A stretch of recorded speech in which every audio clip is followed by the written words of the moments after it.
परमहंसास्वादितचरणकमलचिन्हमकरन्दाया भक्तजनमानसनिवासाय श्रीरामचन्द्राय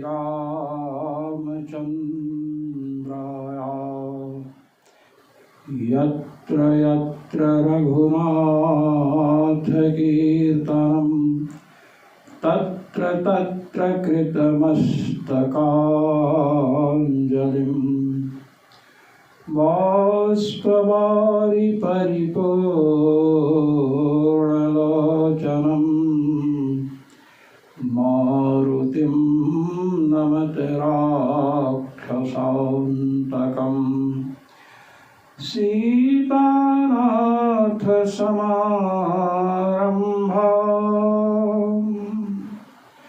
रामानन्दार्यमध्यमाम् अस्मदाचार्यपर्यन्ताम् वन्दे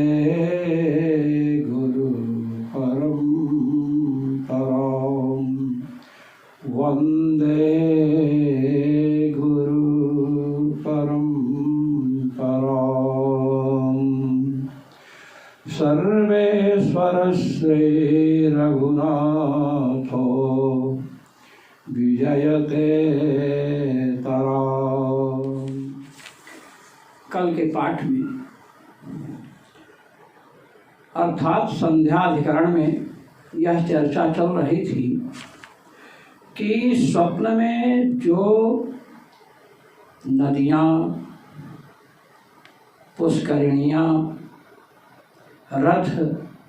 रथ के संबंधी अश्व, सारथी इत्यादि दिखते हैं, रथों का मार्ग दिखता है, ये सब किसकी रचना है? जीव इनकी रचना करता है अथवा परमात्मा इनका रचयिता है? यह शंका उठाई गई थी। इस पर कुछ लोगों ने कहा, पूर्व पक्षी ने कहा,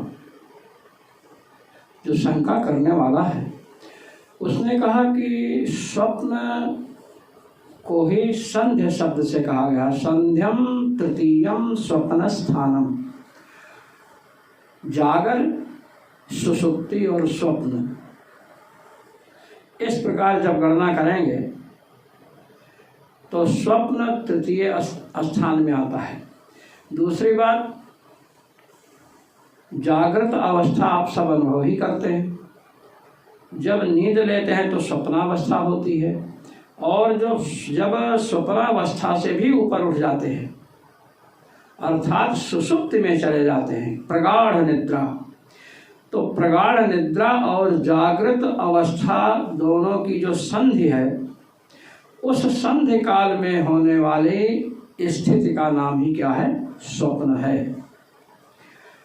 अब स्वप्न को देखने वाला कौन है? तो जीव है।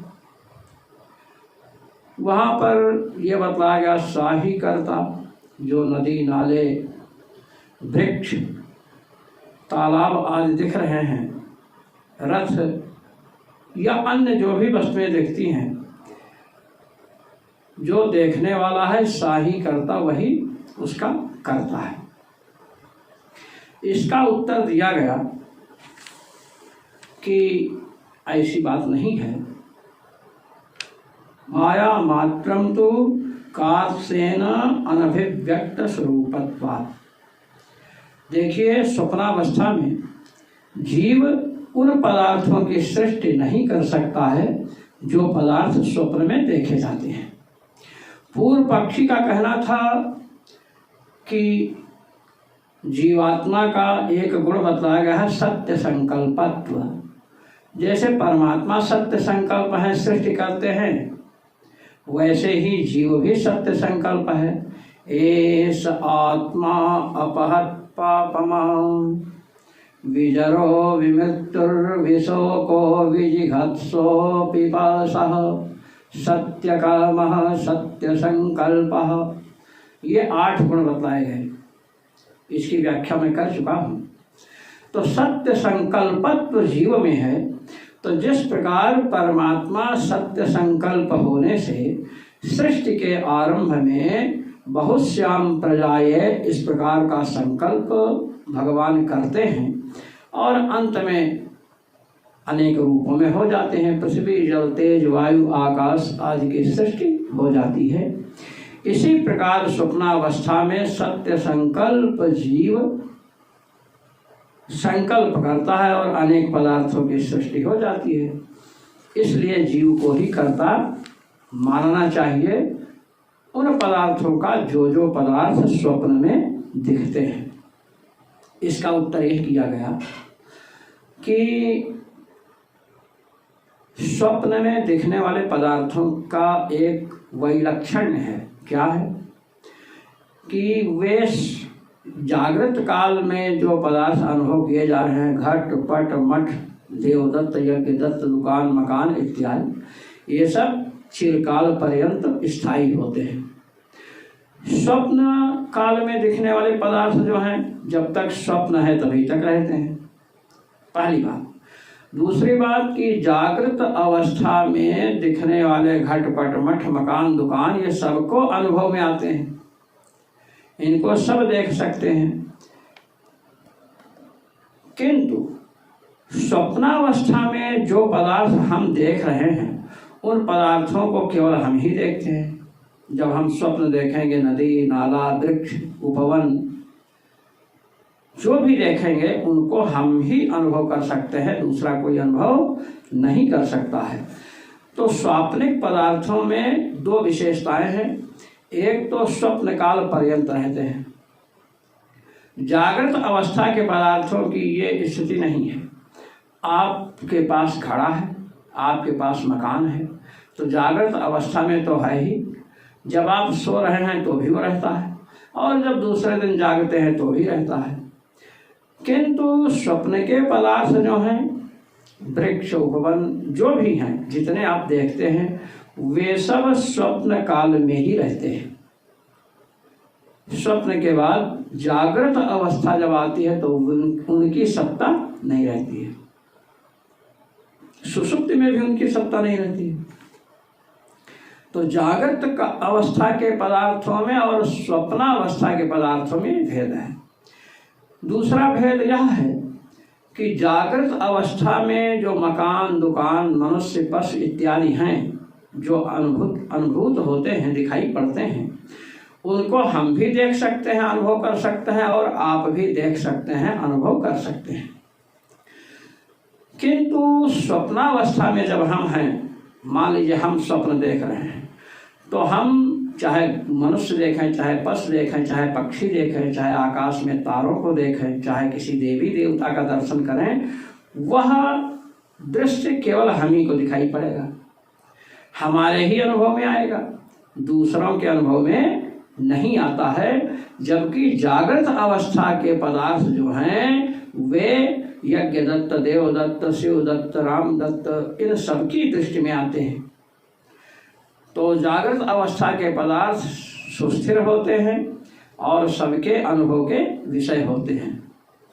स्वप्नावस्था के पदार्थ केवल स्वप्न काल में रहते हैं, और जो स्वप्न का दृष्टा है उसी के अनुभव में आते हैं, दूसरे के अनुभव में नहीं आते हैं। वो स्वप्न देखेगा तो दूसरा स्वप्न देखेगा, कुछ तो विशेषता, कुछ भिन्नता रहेगी। तो इस प्रकार की चर्चा आई। तो कहते हैं माया मात्रम तु कार्सेन अनभिव्यक्त स्वरूपत्वात्। भगवान कृष्ण द्वैपायन व्यास कह रहे हैं कि जो स्वप्न के पदार्थ हैं, जितने दिख रहे हैं, वे माया मात्र हैं। माया मात्र माने आश्चर्यजनक है। आश्चर्यजनकता कैसी है कि जागृत अवस्था के पदार्थ सुस्थिर हैं, सबके अनुभव में आते हैं, किंतु स्वप्नावस्था के पदार्थ केवल स्वप्न काल पर्यंत रहते हैं और सबके अनुभव में नहीं आते हैं। यही आश्चर्यजनकता उनकी है। अब पूर्व पक्षी की जो शंका थी, शंका यह थी कि जीव सत्य संकल्प है, इसलिए स्वाप्निक पदार्थों की रचना करता है। मैं ये कह रहा हूँ, यदि जीव सत्य संकल्प है तो जागृत अवस्था में भी तो सत्य संकल्प रहेगा। तो जागृत अवस्था में अपने लिए सुख की ही सृष्टि क्यों नहीं कर लेता है? क्यों उसे दुख भोगना पड़ता है? तो चाहे जागृत अवस्था हो चाहे स्वप्नावस्था हो, माया के कारण इसका सत्य संकल्पत्व गुण जो है, सत्य संकल्पत्व नामक जो गुण है, वह क्या रहता है? आवृत रहता है।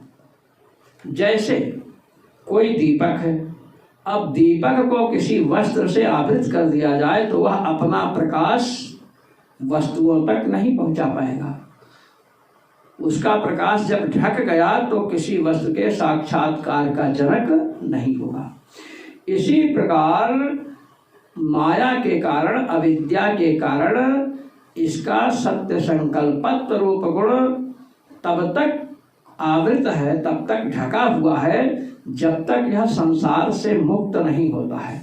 संसार से जीव भगवत साक्षात्कार करके मुक्त होता है, इसके स्वरूप का आविर्भाव होता है और उसी समय इसके सब गुण जगते हैं, सभी गुणों का आविर्भाव होता है।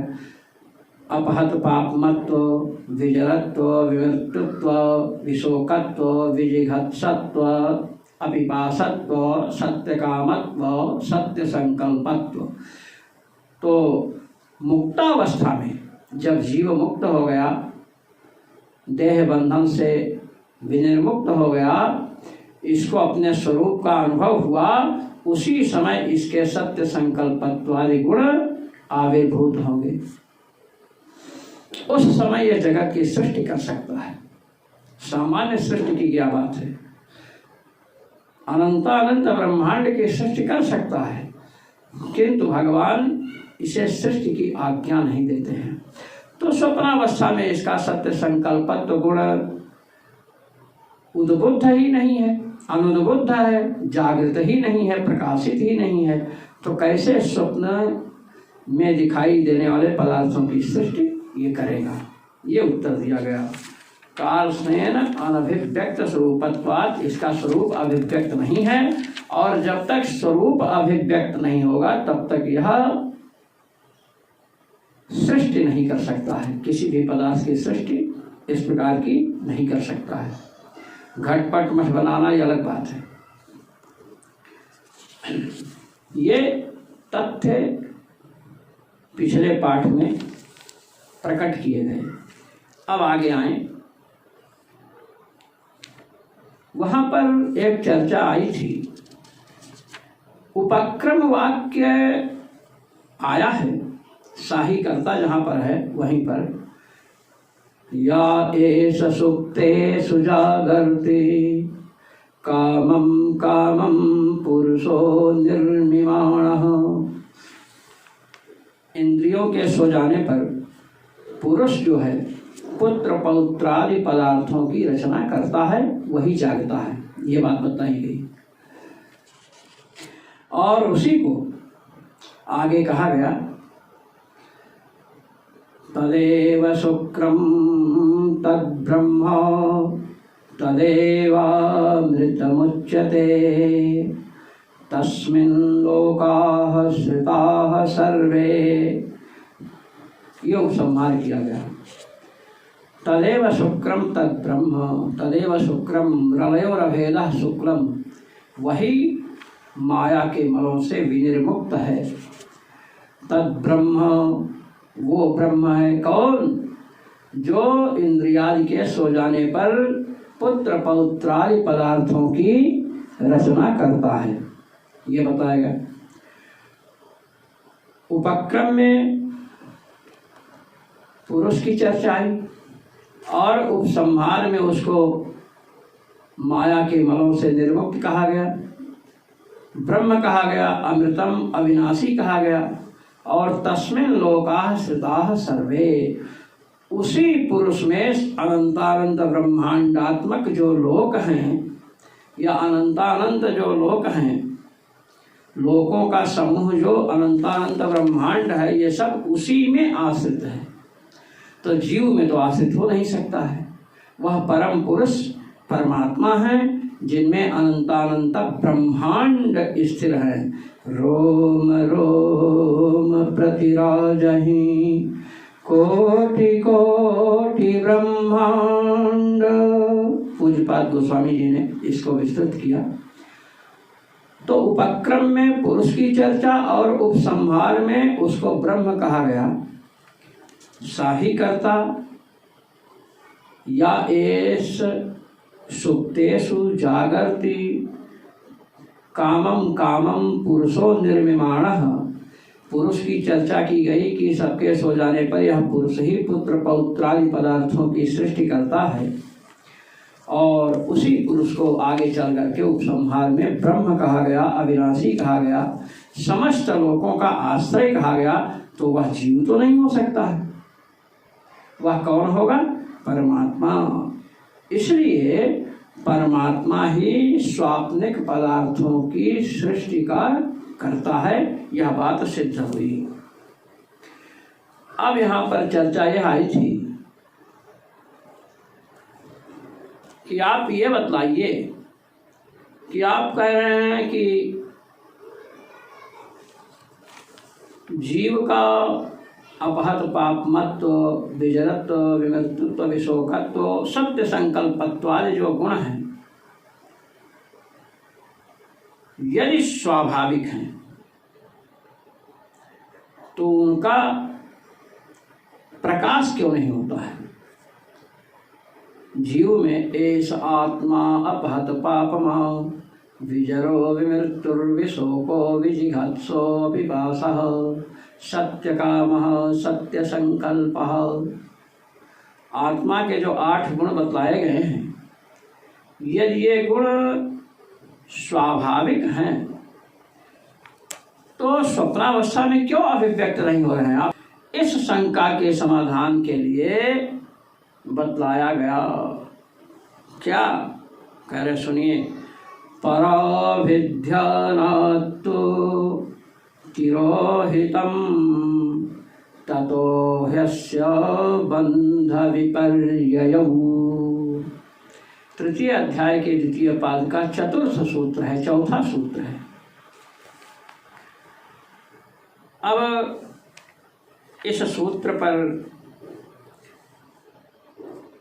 भगवान व्यास क्या कहना चाह रहे हैं, इसके निरूपण के लिए जगत गुरु श्री स्वामी रामानंदाचार्य जी महाराज अपने आनंद भाष्य को प्रस्तुत कर रहे हैं। ननु अपहत पापमत्वादयो गुणा जीवस्य स्वाभाविकश्चेत् स्युः तर्हि कथं न सर्वदोपलभ्यन्ते इत्यत्राह पराभिध्यानात् इत्यादि। कहते हैं अपहत पापमत्व से लेकर सत्य संकल्पत्व पर्यंत जो 8 गुण बतलाए गए हैं आत्मा के, जीव के, यदि ये स्वाभाविक हैं तो सर्वदा क्यों नहीं उपलब्ध होते हैं? जागृत अवस्था में उपलब्ध नहीं है, स्वप्नावस्था में उपलब्ध नहीं है, और आप स्वाभाविक कह रहे हैं। ये गुण स्वाभाविक हैं, औपाधिक नहीं है, तो इनको उपलब्ध होना चाहिए ना। जैसे आपका हमारा रूप है, वस्त्र है, रूप तो स्वाभाविक है, तो चाहे घर में रहें चाहे घर के बाहर रहें, रूप तो रहेगा ही। इसी प्रकार यदि जीवात्मा के 8 गुण स्वाभाविक हैं तो सभी समय क्यों नहीं प्रतीत होते हैं? इसका उत्तर दे रहे हैं। ये पूर्व पक्षी प्रश्न कर रहा है, क्योंकि स्वप्नावस्था में जीव का सत्य संकल्पत्व गुण तिरोहित है, इसलिए स्वाप्निक पदार्थों की सृष्टि जीव नहीं कर सकता है। यह बात अभी कही गई। उसी पर प्रश्न उठाया गया कि ये स्वाभाविक गुण हैं तो ये कथम कैसे सर्वदा उपलब्ध नहीं होते हैं? इसका उत्तर पराभिध्यानात्तु तिरोहितं ततो ह्यस्य बंध विपर्ययौ। इस सूत्र को भगवान बादरायण ने प्रस्तुत किया। पराभिध्यानात्, तू शब्द शंका निवर्तकः, कहते हैं जो आपने जो यह शंका की है कि जीव का यदि अपहत पाप मत्वादि से लेकर के सत्य संकल्पत्व पर्यंत गुण स्वाभाविक हैं, तो वे सर्वदा उपलब्ध क्यों नहीं होते हैं, इस शंका की व्यावृत्ति पराभिध्यानात् तू सूत्र में तू शब्द कर रहा है। अस्य जीवस्य अनादि पुण्य पाप, अस्य जीवस्य अनादि पुण्य पाप कर्म रूपया अविद्यया अतिरोहितम् अपहत पाप मत्वादि सत्य संकल्पत्वान्त गुण विशिष्टं स्वाभाविकं रूपं पराभिध्यानात् परस्य परमात्मनो अभिध्यानात् तदेक चिंतन लक्षणात् तत्प्रसादाद् अभिव्यज्यते। कहते हैं देखिए, ये जो जीव है अनादि काल से पुण्य पाप रूप जो कर्म है, इन कर्म रूपी अविद्या से तिरोहितम, जीव का जो स्वाभाविक गुण है वह क्या है, तिरोहित है, आवृत हो गया, छिप गया। अस्य जीवस्य अनादि पुण्य पाप कर्म रूपया अविद्यया तिरोहितम, इस जीव के जो अनादि काल से किए गए पुण्य पाप रूप कर्म है, उन कर्म रूपी अविद्या के द्वारा इसका स्वरूप जो है तिरोहित हो गया और इसके गुण भी तिरोहित हो गए। अपहत पाप मत्वादि सत्य संकल्पत्वान्त गुण विशिष्टम स्वाभाविकम रूपम, जीव का स्वाभाविक रूप क्या है, अपने को पुण्यात्मा या पापात्मा न समझे, अपने को वृद्धावस्थाग्रस्त न समझे, अपने को मरने वाला न समझे, अपने को शोकग्रस्त न समझे, भूखा या प्यासा न समझे, और जो संकल्प करे वह सिद्ध हो जाए। आनंद स्वरूप जीव है, उसके जो 8 गुण हैं, इन 8 गुणों से विशिष्ट जो जीव का स्वाभाविक रूप है वह पराभिध्यानात् परस्य माने परमात्मनः अभिध्यानात् तदेक चिंतन लक्षणात्। कहते हैं तिरोहितम,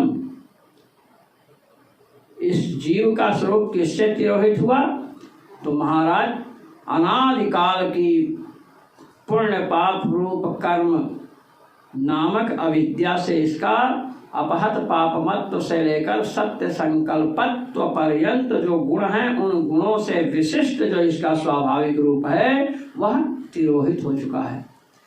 तो स्वाभाविक रूप के तिरोहित होने में कारण क्या बनी, अविद्या। और वह अविद्या कैसी है, पुण्य पाप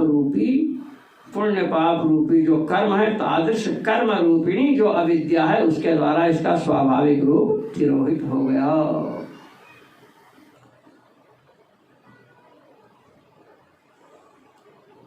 इसको ऐसे भी कह सकते हैं कि परम पुरुष परमात्मा ने जीव के अनादिकाल के पुण्य पाप रूपी कर्म नामक अविद्या के कारण इसके स्वाभाविक रूप को तिरोहित कर दिया।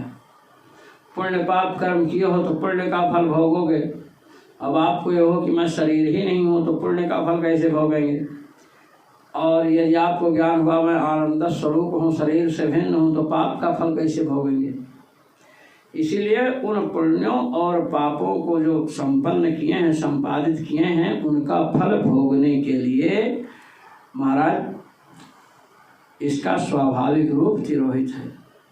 कहते अच्छा ये बताइए कि यह जो अविद्या के कारण इसका स्वरूप तिरोहित हो गया, छिप गया, आवृत हो गया, वह कैसे प्रकाशित हो सकता है? कहते हैं पराविद्यानात्तु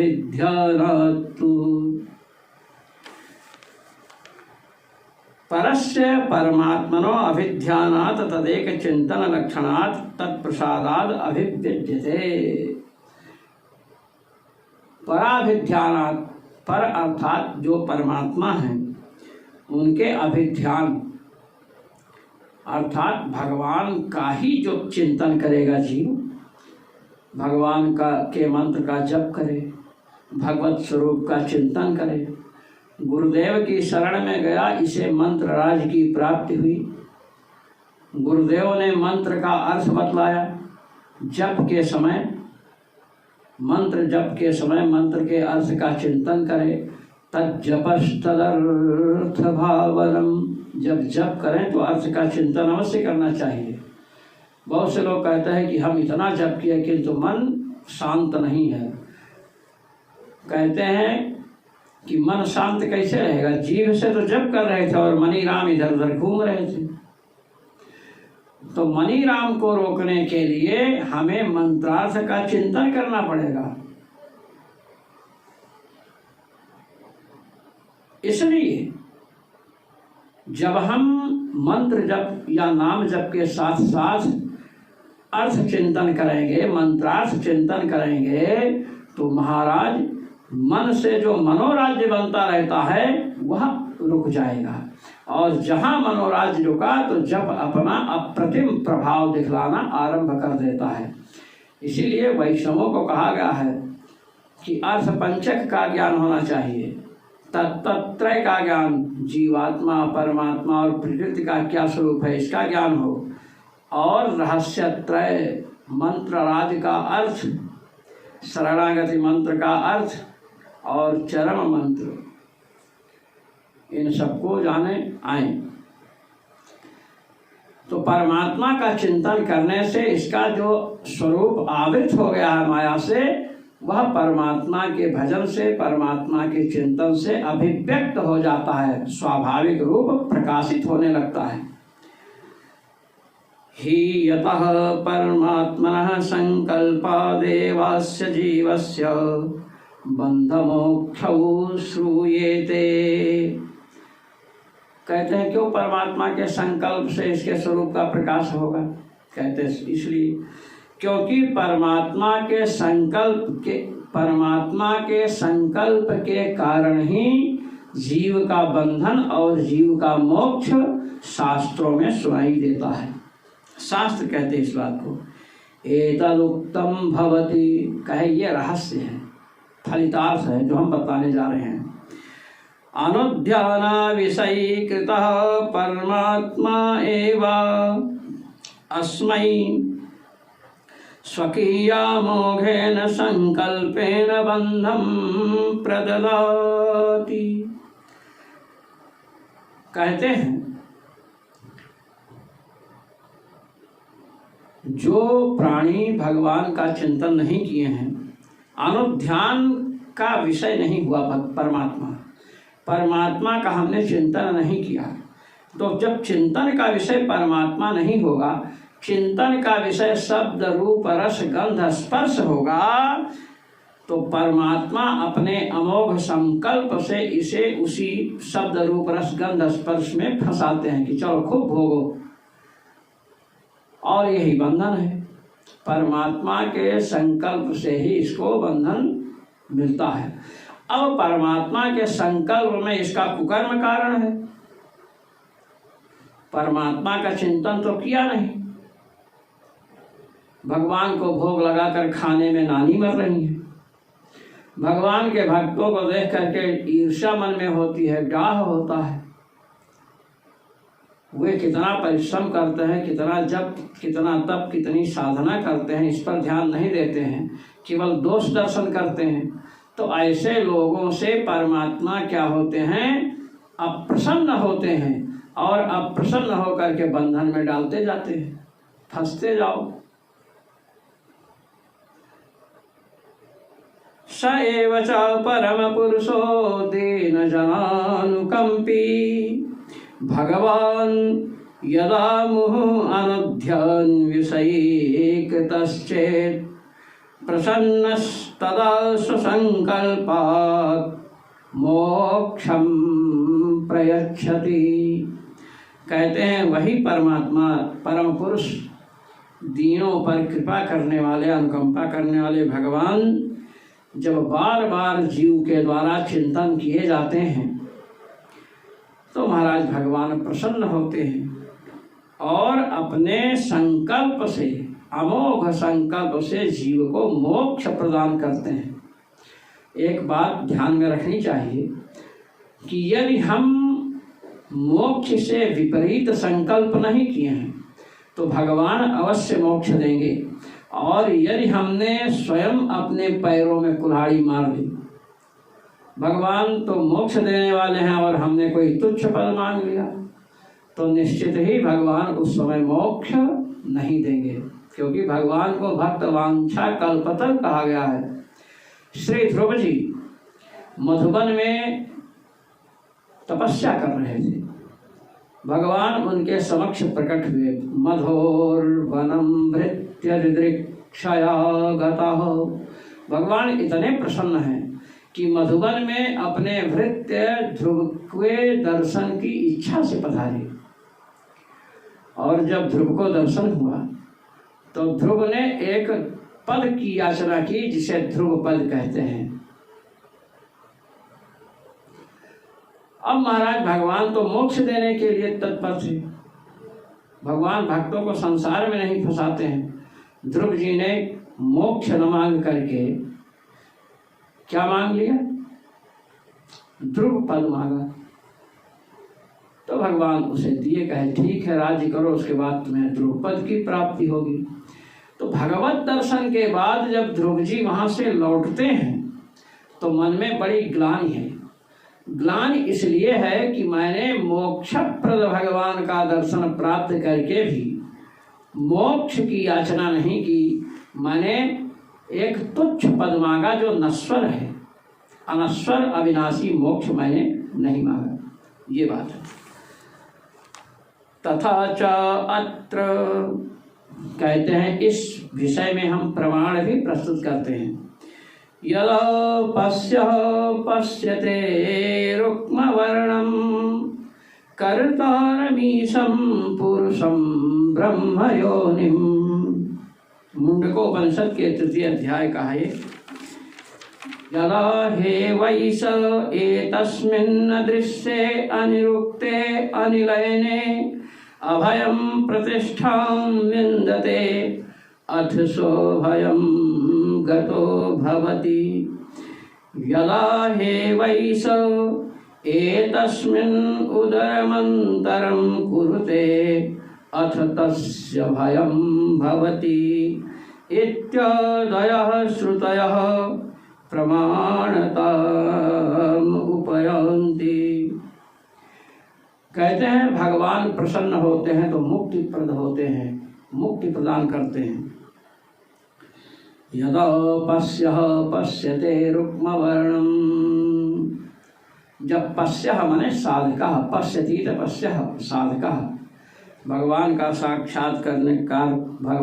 साक्षात्कार करने वाला साधक जब कर्तारम जगत कर्तारम, जगत के सृष्टा, ईशम सबको अपने अधीन रखने वाले, पुरुषम संपूर्ण शरीरों में निवास करने वाले, और ब्रह्म योनिम स्थूल चिदचिद विशिष्ट जो संसार रूपी ब्रह्म है इसके कारण को देखता है, तब महाराज बंध से विनिर्मुक्त होकर के, बंधन से छूट करके परम पद को प्राप्त करता है। जिस समय इस अदृश्य अनिर्वचनीय सबके आश्रय, जिनका आश्रय दूसरा नहीं है, इनमें प्रतिष्ठित होता है, प्रतिष्ठा को प्राप्त करता है, इनके स्वरूप भगवान के स्वरूप में स्थित होता है, तो कहते हैं अथ सोभयम गतो भवति, तब यह जीव अभय को प्राप्त कर लेता है। अभय माने मोक्ष। अथ भयमेव मोक्षो नाम अथ सोभयम गतो विद्वान् न बिभेति कुतश्चन। अभय का अर्थ है मोक्ष। जिस समय इस परमात्मा में थोड़ा भी भेद बुद्धि करता है, थोड़ी भेद बुद्धि, तो इसको भय होता है। इसलिए संपूर्ण जगत क्या है? सर्वम खल विदम ब्रह्म। संपूर्ण जगत ब्रह्म स्वरूप है। शरीर शरीरी भाव को लेकर के स्वरूपता ब्रह्म नहीं है। स्वरूपता ब्रह्म मानेंगे तो घट फूट गया, घट विनष्ट हो गया तो ब्रह्म भी विनष्ट हो गया क्या? नहीं, ऐसा नहीं है। इसीलिए कहा गया कि स्वरूपता नहीं, शरीर शरीरी भाव को लेकर के सर्वम खल विदम ब्रह्म, इस श्रुति से संपूर्ण जगत को ब्रह्म स्वरूप कहा गया। अब आइए, सिया राममय सब जग जानी, करऊं प्रणाम जोरी जुग पानी। पूज्यपाद गोस्वामी जी महाराज ने कहा, सिया राममय सब जग जानी, संपूर्ण जगत को भगवानमय समझ करके मैं प्रणाम करता हूँ। तो जगत भगवानमय है, संपूर्ण जगत भगवान का शरीर है। अब प्रश्न यह उठता है कि जब परमात्मा में जीव निर्भयता पूर्वक अभयम प्रतिष्ठाम विंदते, निर्भयता पूर्वक प्रतिष्ठा को प्राप्त किया, अर्थात प्रतिष्ठित हुआ है, कोई भय नहीं है, मनोवृत्ति इधर उधर नहीं जाती है। मनोवृत्ति का इधर उधर जाना ही भय है। एकाग्र चित्त वृत्ति हो गई तो महाराज यह मोक्ष को प्राप्त करता है। और थोड़ा भी परमात्मा से भेद दृष्टि रखा, भगवान हमारी आत्मा है ऐसा नहीं समझता है, तो महाराज इसको भय प्राप्त होता है। परमात्मा ही सबको आनंदित करते हैं। एष हेवानंदयति, परमात्मा ही सबको आनंदित करते हैं। रसम हेव लब्ध्वा आनंदी भवति, रस स्वरूप परमात्मा की प्राप्ति होने पर ही यह आनंदित होता है। और जिस समय भेद बुद्धि करता है, संपूर्ण जगत भगवानमय है, भगवान ही तत्त रूपों में विराजमान हो रहे हैं। संपूर्ण जगत भगवान का शरीर है। जगत सर्वम शरीरम ते स्थैर्यम ते वसुधातलम, संपूर्ण जगत भगवान का शरीर है, किंतु इस प्रकार की बुद्धि नहीं है। नानात्व दृष्टि है, भेदमयी दृष्टि है।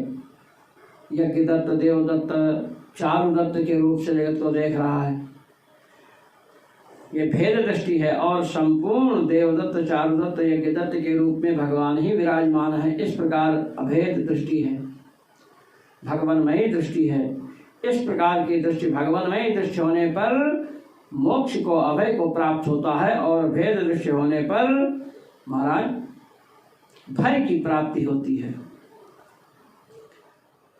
अब चर्चा यह चल रही है, अभी तक तो ये बताया कि जीव का बंधन और मोक्ष कैसे होता है।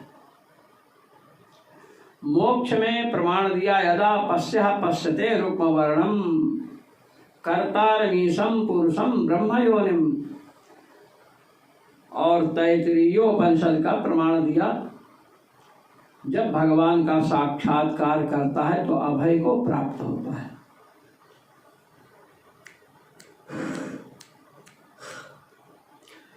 भगवान के अधीन ही इसका बंधन और मोक्ष है। कहते हैं सत्य संकल्प भगवान के अधीन जीव का बंधन है, अर्थात परमात्मा के संकल्प से जीव का जो स्वाभाविक रूप है, अपहत पापमत्व से लेकर सत्य संकल्पत्व पर्यंत जो विशिष्ट गुण हैं, उन गुणों से विशिष्ट जो इसका स्वाभाविक रूप है जीव का, वह प्रकाशित क्यों नहीं होता है, उसका तिरोभाव क्यों हो जाता है? तो कहा पराभिध्यानात् तु तिरोहितम ततो ह्यस्य बंध विपर्ययौ। अनादि पुण्य पाप कर्म रूपी अविद्या से इसका स्वरूप, स्वाभाविक जो रूप है, वह तिरोहित हो जाता है। और जब भगवान का चिंतन करता है, भजन साधन करता है, गुरु की शरण में जाकर के मंत्रार्थ की प्राप्ति करता है, तो महाराज भगवान प्रसन्न होते हैं और इसे संसार सागर से मुक्त कर देते हैं। ये बात कही गई। कहते अच्छा ये बताइए कि जीव का जो स्वाभाविक रूप है, उसका तिरोभाव कैसे होता है? तिरोभाव का कोई कारण है? किस प्रकार से तिरोभाव होता है? तो बतला रहे हैं, देह योगादवा सोपी, तृतीय अध्याय के द्वितीय पाद का 5वां सूत्र है। सोपी, सोपी का अर्थ है तिरोभावोपि, जीव के स्वाभाविक रूप का तिरोभाव भी देह योगा, देह के संबंध से होता है। सृष्टि काले देव मनुष्यादि देहात्मना परिणत प्रकृति योगात्। भगवत्पाद श्री स्वामी रामानंदाचार्य जी महाराज इसी को सुस्पष्ट कर रहे हैं कि सृष्टि काल में, जिस समय सृष्टि चलती है, उस काल में जीव को कभी देव शरीर की प्राप्ति हुई, कभी मनुष्य शरीर की, कभी पशु शरीर की। तो देव, मनुष्य, पशु आदि रूप से परिणत जो प्रकृति है, उस प्रकृति के संबंध से, देहात्मक प्रकृति के संबंध से इसके स्वरूप का, स्वाभाविक रूप का तिरोभाव हो जाता है। देह योगाद्वा सोपी, तिरोभाव किससे होता है? देह के संबंध से होता है। वह शब्द आया, वह शब्दात् प्रलय काले अनभिव्यक्त नाम रूप सूक्ष्म दशापन्ना चिदयोगाद् भवति। देह योगाद्वा सोपी, देह योग से किस समय होता है? सृष्टि काल में। देह का संबंध सृष्टि काल में है जीव के साथ, इसलिए इसके स्वाभाविक रूप का तिरोभाव हो गया। वह शब्द से बताया गया कि प्रलय काल में, ये मत समझना कि सृष्टि काल में जीव के स्वरूप का तिरोभाव है और प्रलय, सृष्टि काल के बाद जीव को स्वाभाविक रूप की प्राप्ति हो जाती है, ऐसी बात नहीं है। वह शब्द से बता रहे हैं कि प्रलय काल में जब स्थूल नाम रूप से अनर्ह प्रकृति है, स्थूल नाम रूप जिस समय प्रकृति का नहीं है, अनभिव्यक्त नाम रूप वाला जो सूक्ष्म अचित पदार्थ है, प्रकृति पदार्थ है, उसके योग से प्रलय काल में इसके स्वाभाविक रूप का तिरोधान होता है। सृष्टि काल में स्थूल प्रकृति के द्वारा इसके स्वरूप का तिरोधान, स्थूल प्रकृति ही तो देह है, मकान है, दुकान है, तो स्थूल प्रकृति जो देहात्मना, देह रूप से परिणत है, इस प्रकृति के संबंध से इसके स्वरूप का तिरोधान सृष्टि काल में, और प्रलय काल में सूक्ष्म दशा को प्राप्त जो प्रकृति है, उसके संबंध से प्रलय काल में जीव के स्वरूप का तिरोधान होता है। जीव के स्वरूप का प्रकाश उस समय भी नहीं होता है। सृष्टि काल और प्रलय काल दोनों समय प्रकृति से इसका संबंध है। सृष्टि काल में देह रूप प्रकृति से संबंध है, और प्रलय काल में सूक्ष्म नाम रूप वाली, सूक्ष्म नाम रूप दशापन्न को, सूक्ष्म नाम रूप दशा को प्राप्त, सूक्ष्म नाम, स्थूल नाम रूपानर्ह जो प्रकृति है, सूक्ष्म रूप से रहती है प्रलय काल में, तो ऐसी प्रकृति के संबंध से प्रलय काल में इसके स्वरूप का तिरोभाव रहता है। कहे दृष्टांत दीजिए, कुछ हमको समझ में आ जाए। कहे सुनो, यथा भस्म योगाद्वहने प्रकाशन सामर्थ्यम तिरो भवति। जैसे भस्म राख, राख के संबंध से आग प्रकाशित होने की, जो अग्नि प्रकाशित होती है, भाई आग जलेगी तो स्वयं आप देख लेंगे कि वहाँ आग जल रही है, किंतु आग के ऊपर राख आ गई, राख से आवृत हो गई आग, तो आग के स्वरूप का प्रकाश होगा नहीं। कहते हैं जैसे भस्म के संबंध से वहनी आग, भस्म के संबंध से स्वयं का प्रकाशन करने में समर्थ जो वहनी है, आग है, जब उससे भस्म का संबंध होता है अर्थात भस्म से ढक जाती है तो उसके स्वरूप का तिरोभाव हो जाता है, पता नहीं चलता है आग है। इसी प्रकार तदवद अत्रापि तिरोभाव इति, इसी प्रकार यहाँ भी जीव के स्वरूप का तिरोभाव होता है। सृष्टि काल में स्थूल देह के रूप में परिणत प्रकृति के संबंध से, देह रूप प्रकृति के संबंध से जीव के स्वाभाविक रूप का तिरोधान होता है। प्रलय काल में नाम रूप विभागानर्ह अचित अर्थात प्रकृति के संबंध से जीव के स्वरूप का तिरोभाव होता है, ये बतलाया। तो जीव के स्वरूप का जब तिरोधान है, तिरोभाव है, जीव का स्वरूप ही प्रकाशित नहीं है स्वप्नावस्था में, तो स्वप्नावस्था में जीव स्वप्न में दृश्यमान, स्वप्न में अनुभूयमान जो पदार्थ हैं, नदियां हैं, तालाब हैं, उपवन हैं, रथ का मार्ग, घोड़े, सारथी इत्यादि जितने भी पदार्थ देखे जाते हैं उनकी सृष्टि जीव कैसे कर सकता है? स्वप्नावस्था में, जागृत अवस्था में इसका जो स्वाभाविक रूप है वह आवृत है, ढका हुआ है। इसलिए स्वाप्निक पदार्थों की सृष्टि का कर्ता जीव नहीं है, अपितु परमात्मा है।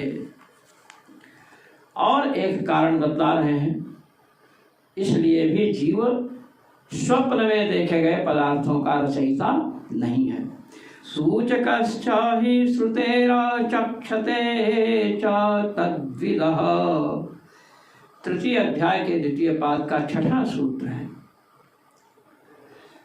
इतश्च न स्वाप्नार्थ जीव संकल्प रचिताः, इस कारण भी स्वाप्न पदार्थ जीव के संकल्प से नहीं रचे गए हैं, अर्थात स्वाप्निक पदार्थों की सृष्टि जीव नहीं कर सकता है। क्यों? यतः स्वाप्निको अर्थः इष्ट निष्ठयोः सूचकः, कहते हैं स्वप्न में कुछ पदार्थ ऐसे दिखते हैं जिनसे इष्ट अथवा अनिष्ट की सूचना मिलती है। कैसे कहे सुनो। यदा कर्मसु काम्येषु स्त्रियं स्वप्नेषु पश्यति समृद्धिं तत्र जानीयात् तस्मिन् स्वप्न निदर्शने। छांदोग्य उपनिषद का ये मंत्र है। कोई सकाम कर्म का अनुष्ठान कर रहे हैं, काम्येषु कर्मसु, सकाम कर्मों का अनुष्ठान कर रहे हैं, और उस समय स्वप्न में यदि स्त्रियां दिखाई पड़े, जैसे आप सकाम अनुष्ठान कोई कर रहे हैं, अब स्वप्न में आपको किसी सुंदर स्त्री का दर्शन हुआ, सात्विक स्त्री का दर्शन हुआ, तो कहे उससे क्या होगा? कहे समृद्धिम तत्र जानीयात् तस्मिन् स्वप्न निदर्शने, तो समझिए कि आपका कार्य सिद्ध होगा। ये स्वप्न के दृष्टांत से बतलाया गया।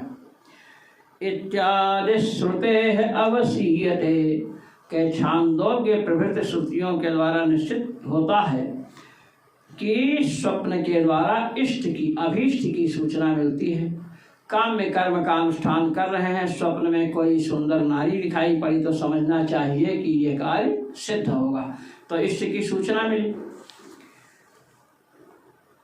तद्विदः सूचकश्चाहि श्रुतेः आचक्षते च तद्विदः। स्वप्न के फल को जानने वाले कहते हैं कि स्वप्न सूचक होता है इष्ट और अनिष्ट का। ये बता रहे, हमें ध्यान में रखना है कि यह सूत्र जो प्रस्तुत हुआ है इसके द्वारा भगवान कृष्णद्वैपायन व्यास यह बताना चाहते हैं कि स्वप्न के पदार्थों की सृष्टि जीव नहीं करता है, क्योंकि स्वप्न के पदार्थों से, स्वप्न के दृश्यों से इष्ट और अनिष्ट की सूचना मिलती है। बताइए, इष्ट और अनिष्ट की सूचना मिलती है तो कौन जीव ऐसा है जो अपने अनिष्ट की सूचना देने वाले स्वप्न की सृष्टि करेगा कि हमारा अनिष्ट हो जाए? यही कह रहे हैं, तद्विदा स्वप्न दृष्टार्थ फल वेदश्च। तद्विदा सूत्र में है जो अंश है उसका अर्थ किया, स्वप्न दृष्ट जो पदार्थ हैं, स्वप्न में देखे गए जो पदार्थ हैं, दृश्य हैं, उनके फल को जानने वाले ऐसा कहते हैं। कहते हैं बुरे का भी सूचक स्वप्न है क्या? कहे हाँ। अथ पुरुषं कृष्णं कृष्णदन्तं च पश्यति स एनं हन्ति इत्यादिना स्वाप्नार्थस्य इष्टानिष्टसूचकत्वम् आचक्षते। जो स्वप्न फल के ज्ञाता हैं उन्होंने एक तो बतलाया कि काम्य कर्मों के अनुष्ठान में यदि स्त्री को देखता है तो उस कर्म की सफलता जाननी चाहिए। कहा कि पुरुषम कृष्णम कृष्णदंतम च पश्यति, काले पुरुष को देखा अथवा काले दांत वाले पुरुष को देखा, काले पुरुष को देखा और काले दांत वाले पुरुष को देखा, दोनों में अंतर है। पुरुष भले गोरा हो किंतु उसका दांत एकदम काला है, कोयला जैसे। तो इन दोनों प्रकार के दर्शन से स एनम हंति, और वह पुरुष स्वप्न दृष्टा को मार रहा है, ऐसा देखा जाए तो समझ लीजिए कि उसकी मृत्यु होने वाली है।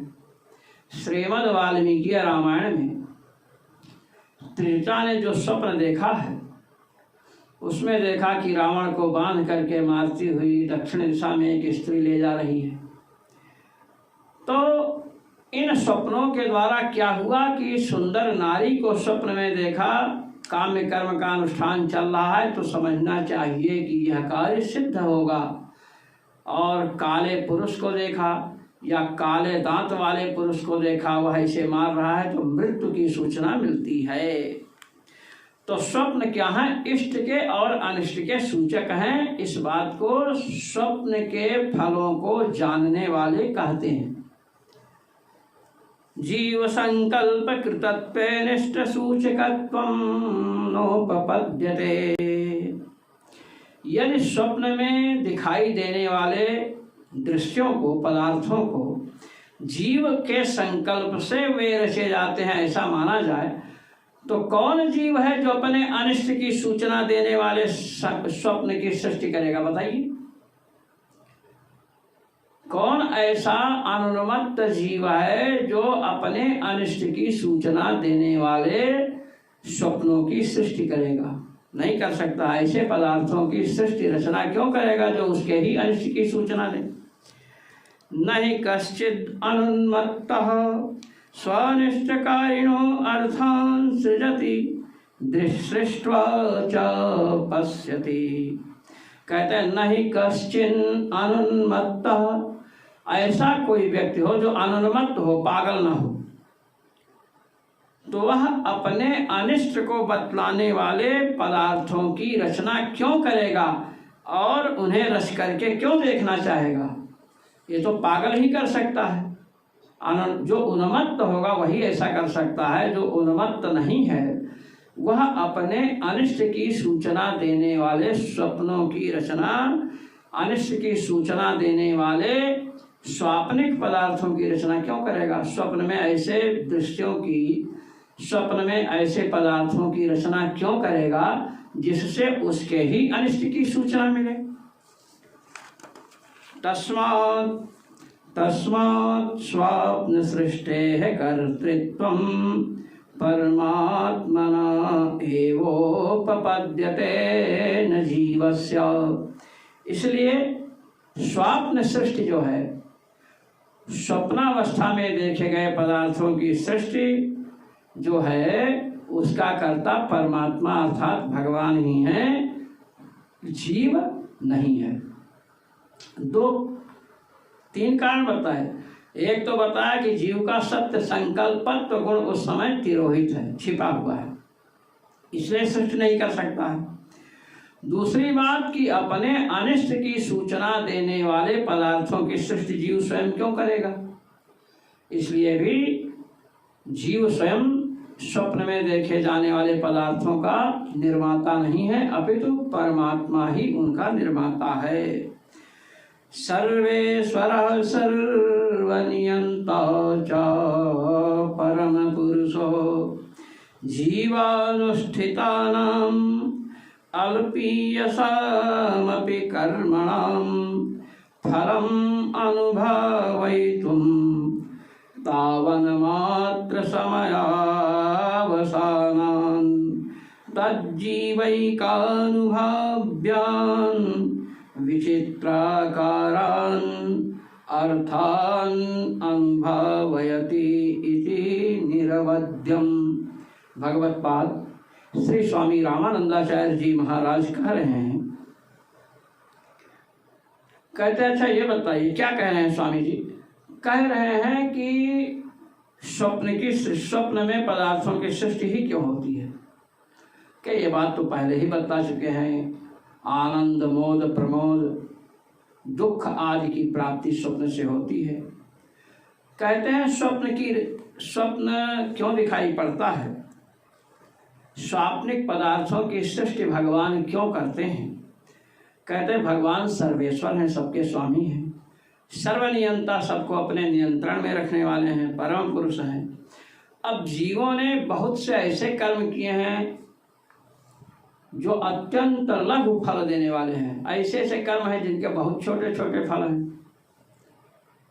मान लीजिए आपका कोई ऐसा कर्म है जिससे आपको 1 मिनट के लिए प्रधानमंत्री बनना है।